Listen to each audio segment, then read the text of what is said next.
Hello and welcome to this new episode of Luke's English Podcast, in which I'm going to tell you a gripping, true story. But first, I should let you know that this episode is sponsored by ELSA. And you're thinking, what, like Elsa from Frozen? Why is ELSA sponsoring this podcast? No, not Elsa from Frozen. It's a different ELSA. This ELSA that I'm talking about now is the world's best AI English speaking coach. I don't know if you've ever heard of it. You might have done, but if you haven't, let me tell you about it. So ELSA, it's all about using AI to help you develop your pronunciation. Because pronunciation is important, as we well know. For example, can you hear the difference between these words? And can you say them properly as well? So ship and sheep, angry and hungry, desert and dessert, work and walk. How about sentences and being able to say them without pausing and with the stress in all the right places? Now, if you're struggling with any of these things, then it's a good idea to practice your English pronunciation, and I have an amazing app which can help you do that. ELSA currently has over 1,600 lessons and more than 40 topics for you to practice. There are IELTS practice modules, personalised pronunciation coaching options, and great community features so you can learn from people all over the world. There's a lot packed into the app. I've just downloaded it myself onto my phone, and I've got this 7-day pro membership free, so I'm having fun playing around with it, learning my own language. Let me give you a demonstration. So if I check this word, M-U-S-C-L-E, let's say it wrong, see what happens. Muscle. No. And the app has highlighted that I got several sounds wrong. It shows me the U, the C-L-E at the end I got wrong. I pronounced the M and the S correctly. Let me try again. Muscle. Excellent. Wow. It says you sound 100% like a native speaker. What a surprise. And what is really exciting is that ELSA has very kindly given exclusive offers just for Luke's English Podcast listeners, okay? And there are some serious discounts on offer here. I'm very happy to let you know about this. I've got 2 links for you in the description, okay? So the first link is the ELSA app. And for that, it's a free download. And you also can get 7 days pro membership free, okay? So you can download the app on your phone. You can use it on the computer. You can sign up completely free. And for 7 days, you can try out the pro membership, try out all the different things and see what you think. Okay, it's a little 7-day trial. There's no strings attached. You don't have to sign up if you don't want to. The other link that you'll find in the description, this is where the big discounts are available. You can get a huge 85% off the ELSA lifetime membership. 85% off, which means that you will be saving over $400 when you purchase. So that's for the lifetime offer, $400 saving. Or you can choose to just get a 1-year membership with 40% off. But you have to act quickly because these discounts are only available for a limited time. So check out ELSA.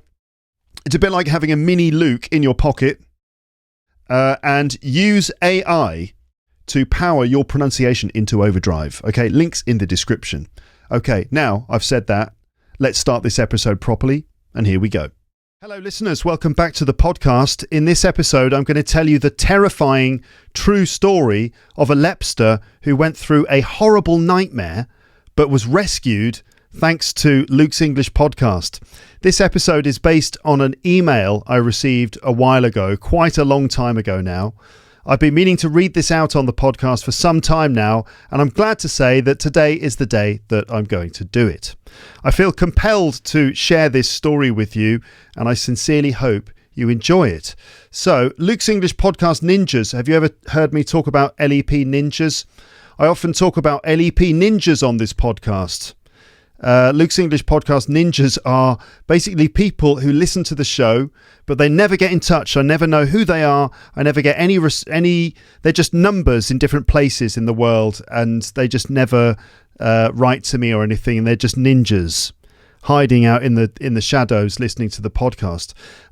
So I often talk about LEP ninjas and complain that the vast majority of my listeners never get in touch with me.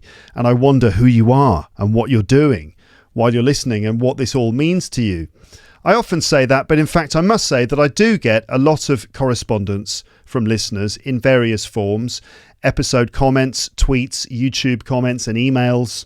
I love receiving your messages because it really helps me to know that there are people on the other end of this podcast, not just numbers, but people receiving my words and connecting with what I say. And every now and then I receive a message that I simply have to stop and respond to there and then, even if I'm in the street or something.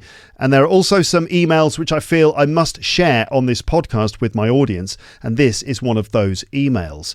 I absolutely felt compelled to share this particular email with you and felt it had to be in an episode of its own. So here we go. So it's a compelling story which you might find fascinating. Stories are good for learning English, as we know. I'm sure little bits of language teaching will come up here and there. And in this particular story, I emerge as the hero who saves the day. So naturally, I am delighted to let the world hear it. But this is a slightly disturbing story, okay? So that's a little bit of a warning. Some people might find this story a bit disturbing because it involves descriptions of surgery and also some descriptions of vivid nightmares. So this is a heads up, okay, about that. There are some references to physical and body-related stuff, but also some slightly disturbing mental images too, some nightmarish visions and bad dreams. It really is quite terrifying stuff. So you'll just have to listen to the story to understand what I'm referring to. But just for your information, the story has some slightly disturbing moments. And if you're sensitive to that kind of thing, you might want to just think about that before you continue listening. I guess quite a sort of nightmarish and anxiety-filled experience I'm going to describe here. But it does have a happy ending, okay? I should also say that this story has a happy ending. Things turn out fine in the end. So if this does make you anxious, if you get some anxiety from this, then don't worry, because the story ends in a happy place. So without any further ado, let's just get straight to the email, which I received from a listener called Iñaki.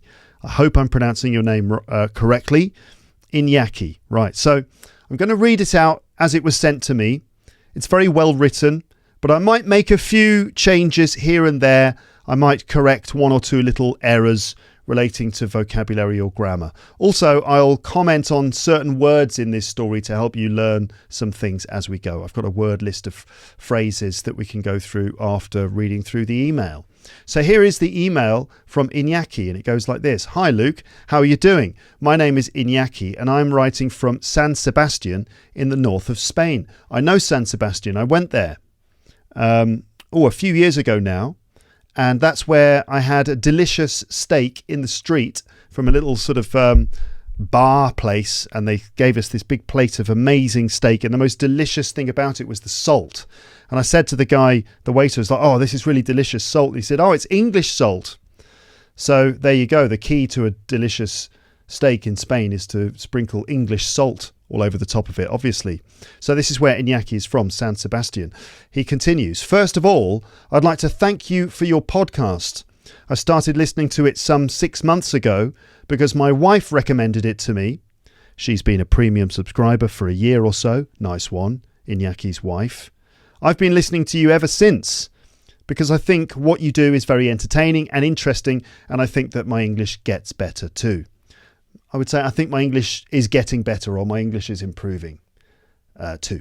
I know what I'm about to tell you looks a bit boring in the beginning, but please keep on reading because you show up in the middle of the story. Okay. On the 29th of March, I got a surgery operation to cure my apnea. Right, so what's apnea? Right, this is okay.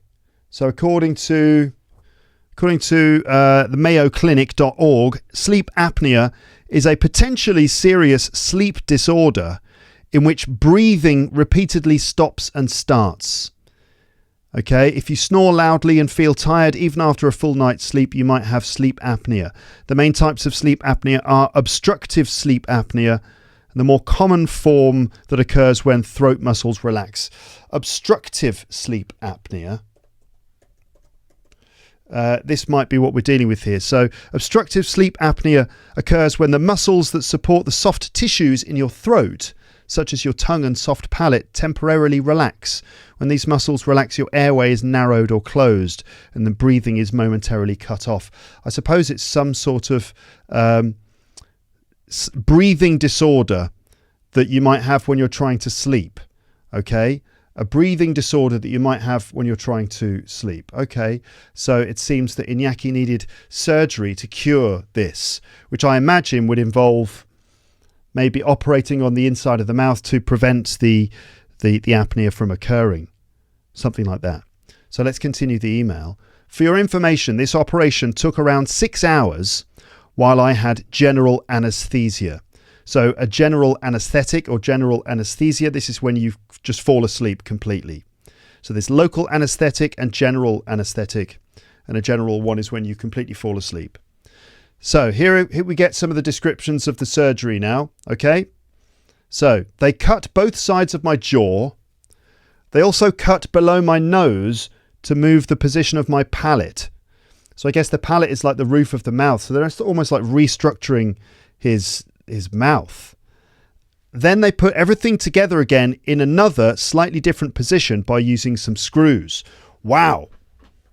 That sounds pretty serious. So all of this sounds a bit frightening, but it is a very usual operation. I would say maybe a very common operation, frequent operation with very low risk. All the surgery is done from inside your mouth so it doesn't leave scars. Okay.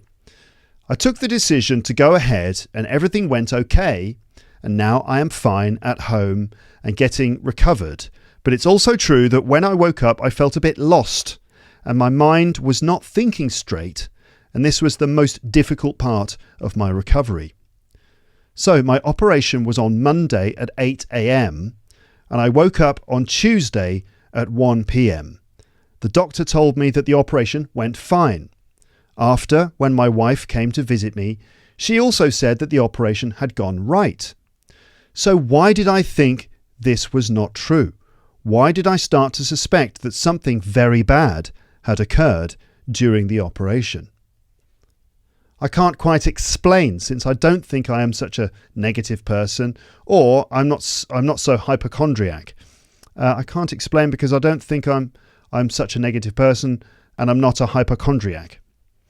But the truth is that my mind freaked out quite seriously, and my paranoia was that the doctor had committed a fatal mistake during surgery, and now all the doctors and nurses were backing one another up to hide this mistake.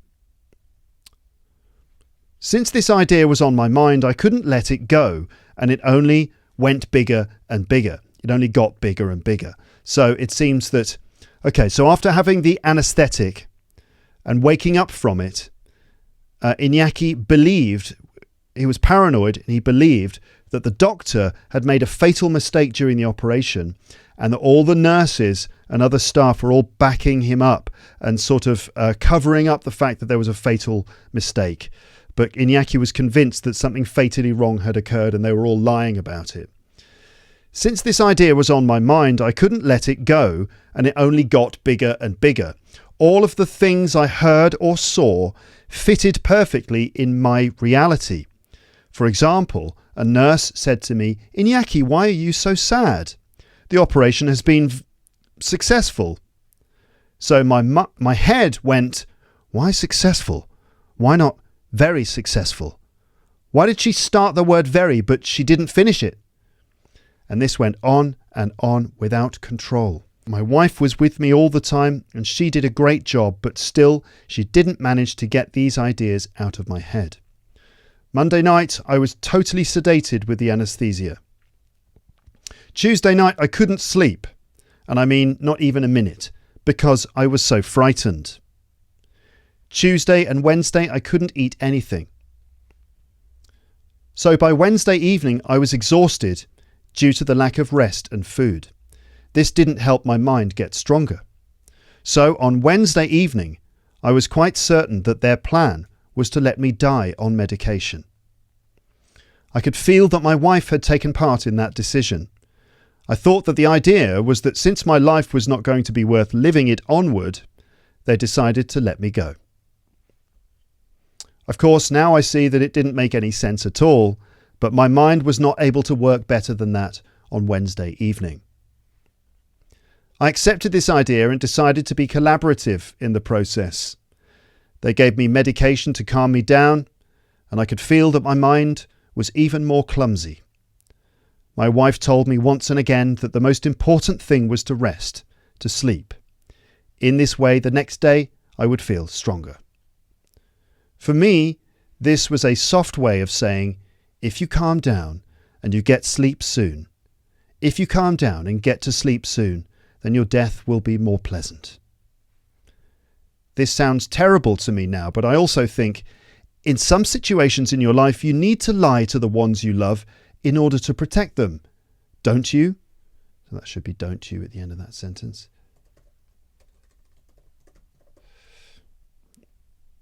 Okay.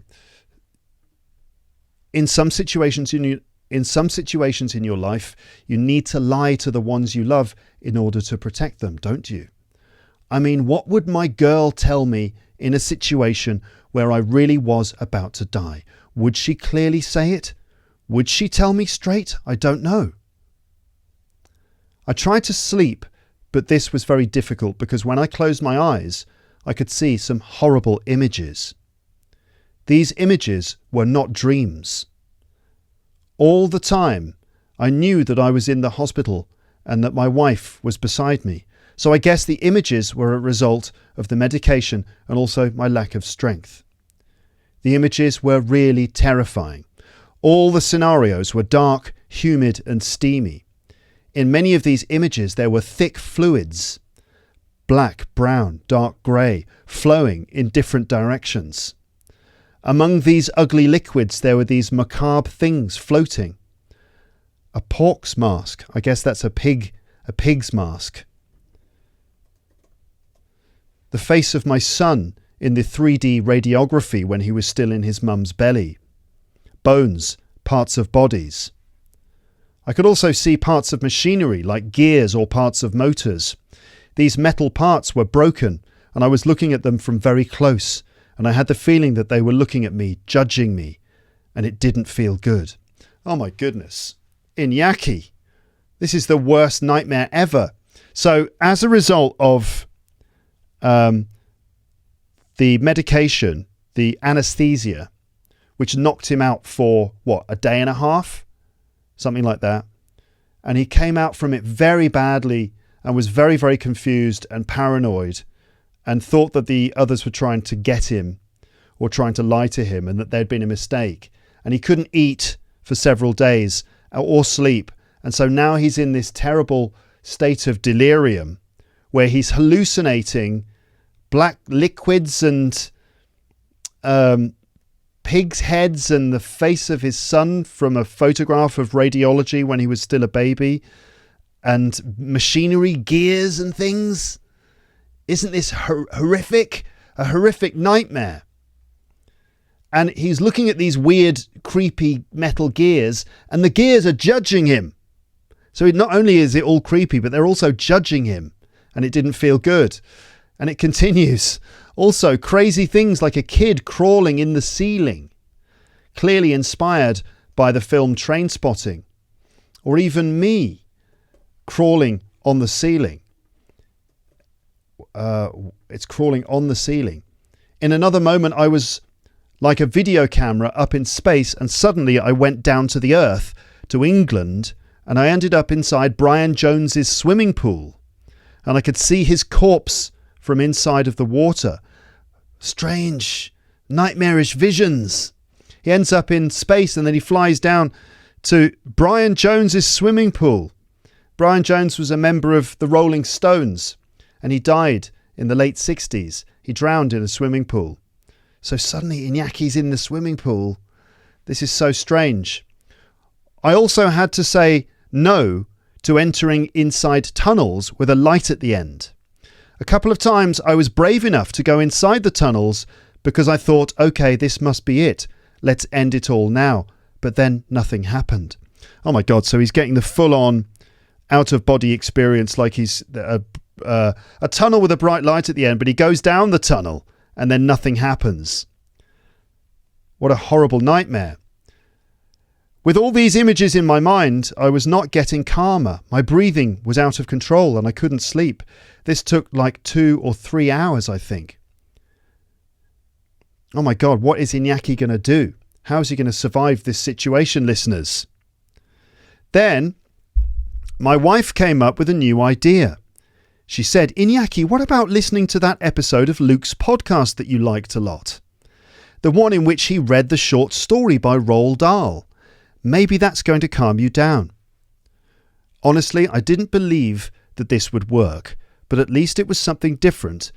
And since I was desperate, I agreed that it was worth giving it a try. When I heard your voice, the images automatically changed to something different. I started listening to your words, but since the images were suddenly very nice, I was paying more and more attention to them. And even if I could hear your voice in the background, I wasn't listening to your words anymore. Now the images were very colourful ones.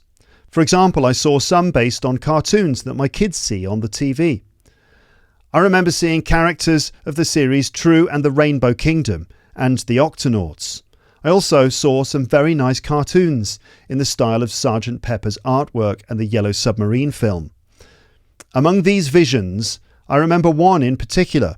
It was very pleasant and it stayed for a while. There were some magic carpets with stripes of very beautiful colours. They were floating in the air and my 6-year-old twins were jumping on them and using them as slides. They were laughing and having so much fun. Mixed up with this action, I could see pictures floating around in the air. These were pictures of the 4 members of the family together, my wife, the kids, and me.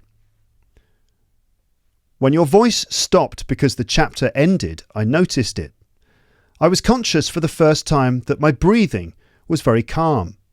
I also was conscious that I was thinking in a more positive way. I was thinking, okay, maybe I don't have to die tonight.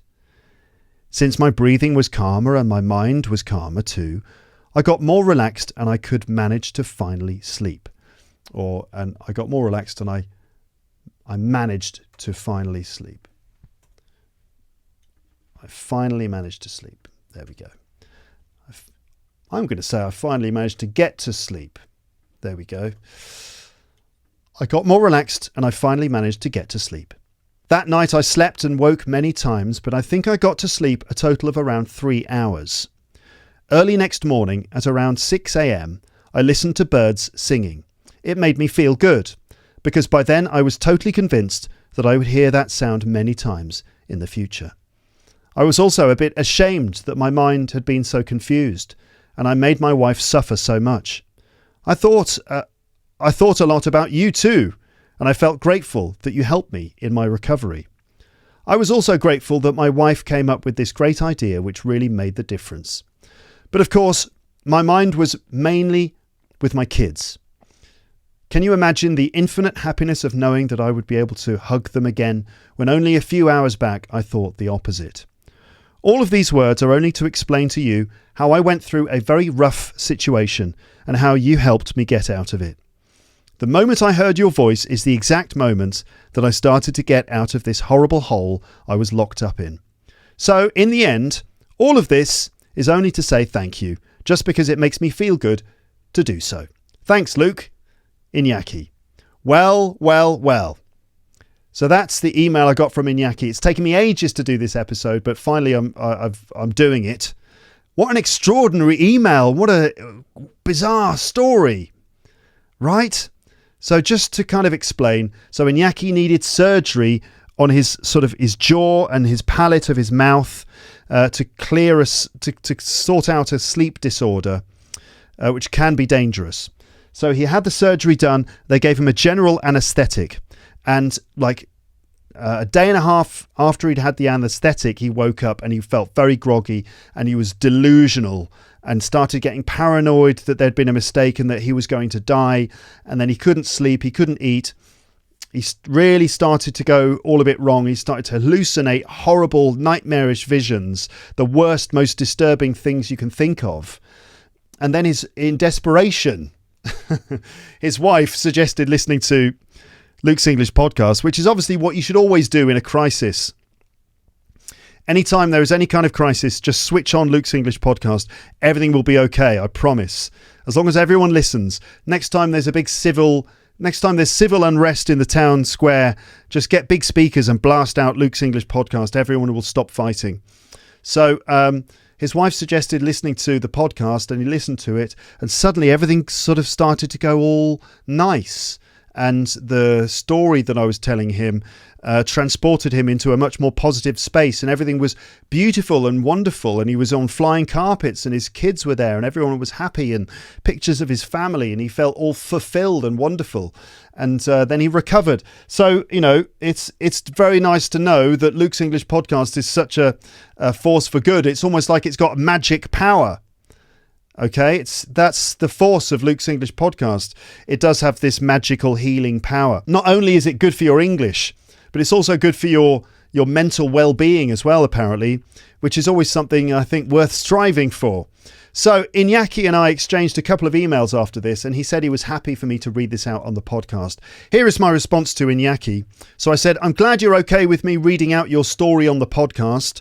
I think it's absolutely fascinating. And of course, I'm always happy to tell the world any story in which I emerge as the hero. But joking aside, your experience must have been absolutely terrifying and horrendous. And I'm genuinely amazed and pleased that the sound of my voice was reassuring for you in these moments. It's very flattering to know that, but also very reassuring and encouraging that my podcast can bring comfort to someone. I also think your story is very compelling and well described, so I think it should be fascinating for LEPsters to hear it. And I truly believe that bad experiences become a little better in our minds when we can turn them into stories which we can then share. You certainly have a great story there, and I think my audience are the perfect people to appreciate it. So I'm very glad you're happy to let me share this. Hopefully it will provide something gripping for the audience, and I really hope you enjoy hearing me reading it out on the podcast. Congratulations on your English too, by the way, Iñaki. You described the story very specifically and very clearly. In any case, I'm glad to hear that you're basically back to normal again. Thank you for sharing your story with me. And I read it again this morning, and I found it very moving, especially the moments when the joy and colour came back into your mind when you listened to my episode, particularly the visions of your happy family. So have a great week and all the best to you, Luke. So there you go. Just a few bits of vocab to review here at this point in the episode. All right, listeners, how are you doing? That was a disturbing story, wasn't it? Did you feel particularly disturbed and weirded out by that? I don't know, maybe have you ever had a similar experience? What kind of trouble, what kind of nightmare has Luke's English podcast helped you to deal with? I want to know your LEP survival stories, please. Like, I don't know, long drives, insanely long train journeys, and you realise that it's only Luke's English podcast that's going to keep you company. What is it? Like you went camping and you only had an MP3 player. You were, I don't know, like you got abducted by aliens and all you could do was listen to Luke's English podcast. I don't know. Send me your survival stories. Okay. All right. So we had a compelling story. A compelling story is one that really compels you. It keeps you interested. You want to know what happens next. That's a gripping story.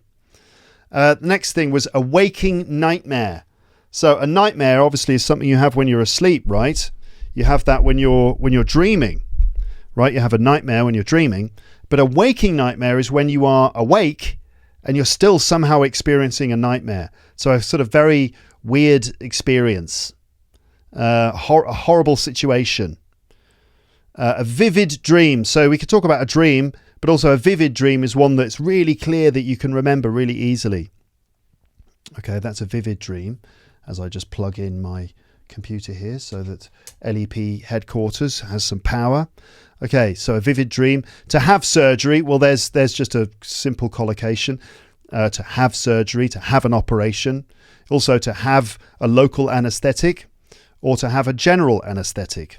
What's the name of the person who gives you the anaesthetic? It's the anaesthetist. There's a difficult word. Can you pronounce that?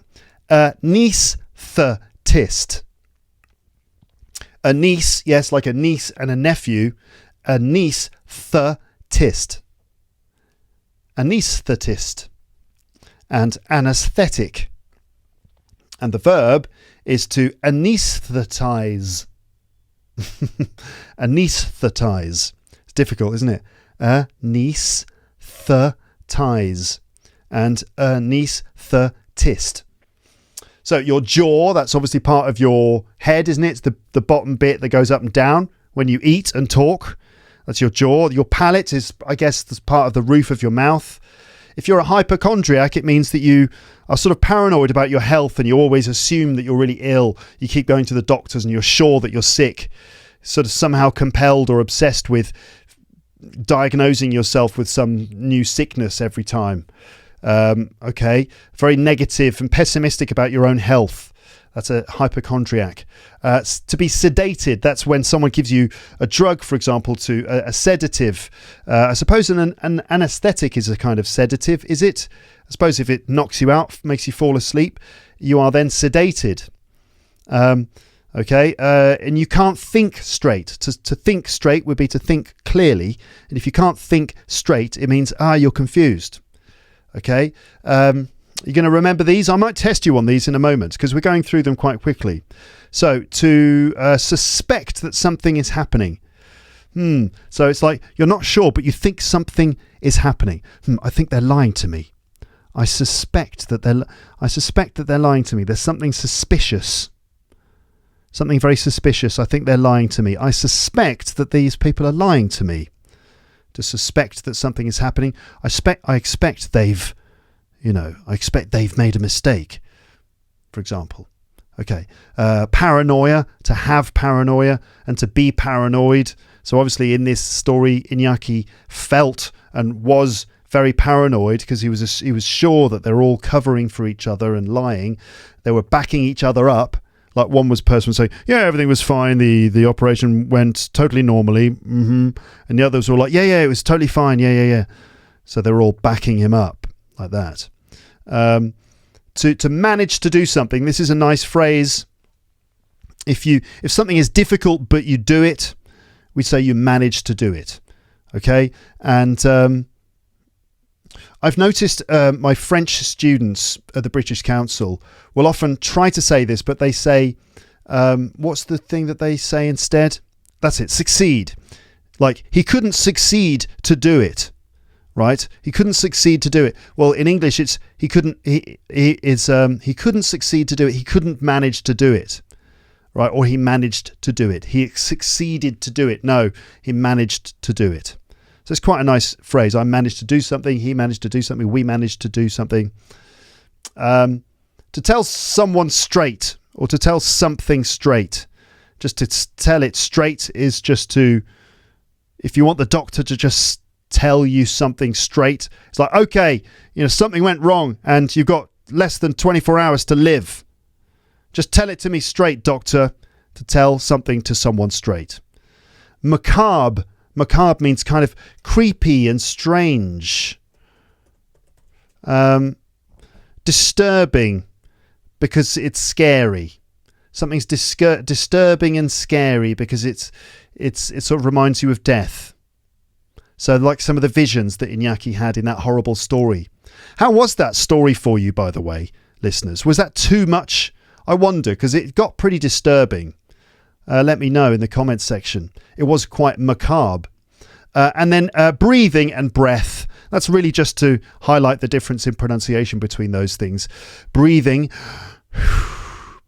and breath is the noun. So to breathe is the verb and your breath is the noun. So when you climb up lots of stairs to get into the pod room, often you will be out of breath, meaning, excuse me, I'm just a bit out of breath. Let me catch my breath.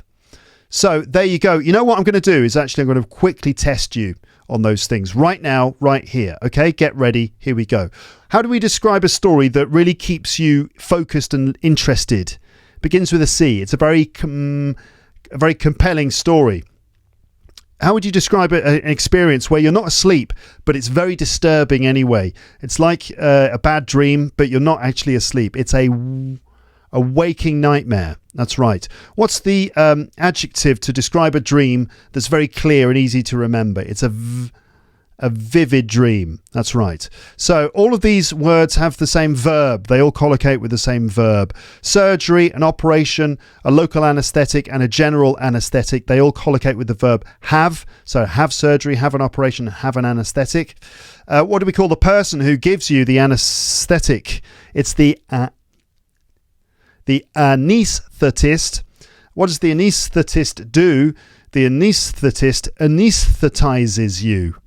That's right. What do you call the lower part of your head that goes up and down when you speak? That's your jaw. The inside of your mouth, the top roof of your mouth. It's called the what? The palate. How would you describe someone who is always obsessed and paranoid about their own health? They're always negative about their own health. Such a what? A hypochondriac. That's right.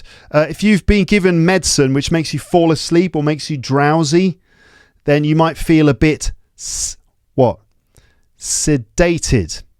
That's right. And if you're confused, nothing's clear, you can't think what? You can't think straight. Yes.